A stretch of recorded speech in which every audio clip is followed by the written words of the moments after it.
குவரத்தை குறைவின்றி அருள்வார், குறைகளை களைவார், குலத்தினை காப்பார். அல்லாஹ் மாலிக். என் அன்பு பிள்ளையே, உன் வழித்துணை சாயப்பா உனக்காக பேசுகிறேன், உனக்காக மட்டுமே பேசுகிறேன்.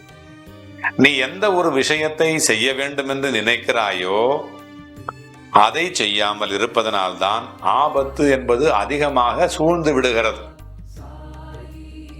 எதை எப்பொழுது செய்ய முடியுமோ, செய்ய வேண்டுமோ, செய்து முடிக்க வேண்டுமோ அப்பொழுது செய்யாமல் காலம் தாழ்த்துவதனால் அது நடக்கிறது. அதை எதிர்த்து போராடி என்னால் செய்ய முடியும் என்று சுறுசுறுப்பாக நீ செயல்படுகின்ற பொழுது அதன் மூலம் வரக்கூடிய தோல்வி கூட செயல்படாமல் இருப்பது அதனால் முழுதாக வரக்கூடிய ஆபத்தை விட இது குறைவாகத்தான் இருக்கும். ஆகையால் துணிந்து செயல்பட வேண்டும். வெற்றி பெறுவோமோ மாட்டோமோ என்று நினைத்து கொண்டு வெற்றி பெறாமல் போவதை விட தோல்வி வந்தாலும் பரவாயில்லை, நான் செய்கிறேன், என் கடமையை நான் செய்கிறேன், அந்த திருப்தி மட்டுமே எனக்கு போதும் என்று எப்பொழுது நினைத்து செய்கிறாயோ அப்பொழுது உனக்கு அந்த வெற்றி கிடைக்கிறது. எதுவுமே செய்யாமல் நீ இருந்தால்தான் தோல்விகள் என்பது உன்னுடைய வாழ்க்கையிலே நிரந்தரமாகி விடுகிறது. சில விஷயங்களை செய்து அதன் மூலம் தோல்வி வருகிறது என்று சொன்னால் அது உனக்கு வெற்றிக்கு உண்டான அடுத்த படி வாழ்க்கையிலே உனக்கு வந்து வாய்ப்பை தருகிறது. தோல்விகளை மனதிலே பூட்டி வைத்துக் கொண்டு அதை அவமானமாக கருதினால் எப்படி வெற்றி கிடைக்கும்? அதனால் நீ மீண்டும் செயல்பட்டால் உனக்கு தோல்வி வந்துவிடும், அவமானம் வந்துவிடும் என்று கருதி நீ அடுத்த செயலை செய்யாமல் இருக்கிறாய். இது முதல் நிலை. இதுதான் உன்னுடைய மனதில் இருக்கின்ற தவறான விஷயம். இதை பார்த்து நீ பயந்து கொண்டு இருக்கிறாய். ஆகையினால் இனி எந்த விதமான ஒரு விஷயத்தையும் முடிவு செய்கின்ற பொழுது பாசிட்டிவுடன் முடிவெடுக்க வேண்டும், செய்ய வேண்டும். நெகட்டிவாக நீ முடிவெடுக்க கூடாது. பல நபர்கள் இங்கு வெற்றி அடைவதற்கு காரணம் பல தோல்விகளை அவர்கள் சந்தித்து இருக்கிறார்கள். இனி இது எல்லாவற்றையும் சாயப்பா நம்முடைய வாழ்க்கையிலே மாற்றி காட்டுவார் என்று நினைத்தால் அது வெற்றி தரக்கூடிய நல்ல வாய்ப்பை நான் தருவேன். உன்னுடைய வாழ்க்கையிலே மிகப்பெரிய கைதட்டல் காத்து கொண்டிருக்கிறது உனக்கு. ஆனால் இதை இப்படியே விட்டுவிட்டால் மேலும் மேலும் பல அவமானங்களை, பல பேச்சுக்களை கொண்டு வந்து சேர்க்கும் உனக்கு. உன்னுடைய தோல்வி பிற மனிதர்கள் மூலம் அவமானம் வந்துவிடும் என்பதற்கான எந்த ஒரு முடிவும் நீ எடுக்காமல் இருக்கிறாய். மாற்றம் வேண்டும் என்று மனதிலே நினைக்கிறது உனக்கு, மனம் நினைக்கிறது. ஆனால் அதை ஏதோ ஒன்று உனக்கு தடுக்கிறது. அது உன்னுடைய எண்ணம் தான். தோல்வி வந்துவிடும், அவமானம் ஏற்பட்டுவிடும் என்கின்ற எண்ணம் தான் உன்னுடைய மனதிலே இருக்கிறது. பயம் என்கின்ற எண்ணத்திற்கு சாயி என்கின்ற சாவியை போட்டு அதை நீ அகற்ற வேண்டும், திறக்க வேண்டும், நீக்க வேண்டும். இது உன்னுடைய எல்லா பிரச்சனைகளுக்கும் விடுதலை அளித்துவிடும். சாயப்பா நான் இருக்கிறேன் என்று நம்பு.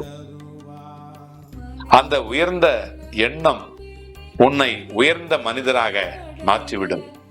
உன்னிடம் வைத்துக் கொண்டிருக்கிற நாம் இன்னும் பயந்து கொண்டு செயல்படாமல் தோல்வியை பார்த்து பயந்து இருந்ததனால் வந்த வினைதான் இது. உனக்கு இன்னும் ஒரு வாய்ப்பு நிச்சயமாக இதோ இருக்கிறது. ஆனால் இந்த வாய்ப்புக்கு பிறகு வரவே வராது. இதோ நான் சொல்லுகிறேன், உனக்கு எச்சரிக்கிறேன். நம்மால் என்ன செய்ய முடியுமோ அதை சிறப்பாக செய்தால் அப்பொழுது உனக்கு மதிப்பு, மரியாதை, வெற்றி கிடைக்கும். உன்னை நீ மதிக்க வேண்டும். உன்னால் முடியும் என்று நிலைமைக்கு நீ வந்தால் வாழ்க்கையில இருக்கின்ற அனைத்து பிரச்சனைகளுக்கும் முடிவு வரும். அவைகளை எல்லாம், துன்பத்தை எல்லாம் நீ தூக்கி எறிந்து விடலாம். எதிர்த்து போராடுகின்ற பொழுது எந்த மனிதராலும் நாம் எதுவுமே செய்துவிட முடியாது என்று நினைக்கிறார்கள். துணிந்தவர்களுக்குத்தான் வெற்றி, துணிந்தவர்களுக்குத்தான் கடவுள் கூட உதவி செய்வார். நானும் கூட அந்த நம்பிக்கை இருக்கிறவர்கள் பக்கம்தான் இருப்பேன். உன்னுடைய துணிந்து நிற்கின்ற அளவிற்கு மனதை உறுதிப்படுத்த வேண்டும். அதை எந்தென்றைக்கும் அந்த உறுதியோடு இருக்க வேண்டும், நிலைப்பாட்டோடு இருக்க வேண்டும், நிலைத்திருக்க வேண்டும். நீ அதிலே நிலைத்திருந்து மற்றும் உறுதியுடன் இருந்தால் நான் உன்னோடு இருப்பேன். அப்பா இறங்கி வந்து உனக்காக வேலை செய்வேன். உன்னுடைய மனதில் மாற்றம் வராமல் இருக்கின்ற வரை எந்த மாற்றமும் உன் வாழ்க்கையில் வராது. மனதிலே நம்பிக்கை விதைக்காமல் எதையும் விளைவிக்க முடியாது. எதை செய்தாலும் அத்தனையும் உபயோகம் இல்லை. எந்த ஒரு விஷயத்தையும் நீ இப்படித்தான் இருக்க வேண்டும் என்று எதிர்பார்க்க கூடாது. முடிவு என்னிடத்திலே இருக்கிறது.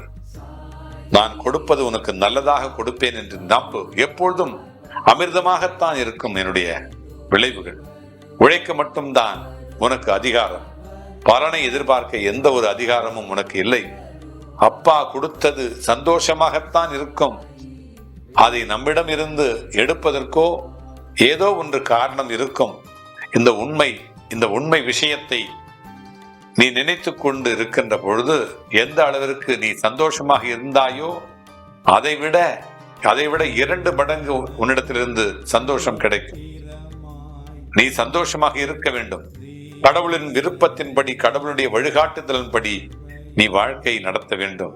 பயம் உன்னை அழிக்க வந்த ஒரு ஆயுதம். நம்பிக்கை உன்னை வாழ வைக்க வந்த ஒரு ஆயுதம். ஆகவே பயம் இல்லாமல் இரு. பெரிய பிரச்சனைகள் வந்தாலும் அதை எதிர்த்து போராடக்கூடிய அந்த கூடம் உன்னுடைய வாழ்க்கை. அந்த ஆயுதம் உன்னுடைய வார்த்தை, உன்னுடைய நம்பிக்கை. நான் சொல்வதை கேள், வெற்றி கிடைக்கும். நான் உன்னோடு வந்து கொண்டே இருக்கிறேன். நீ வென்று கொண்டே இருப்பாய். அல்லாஹ் மாலிக்.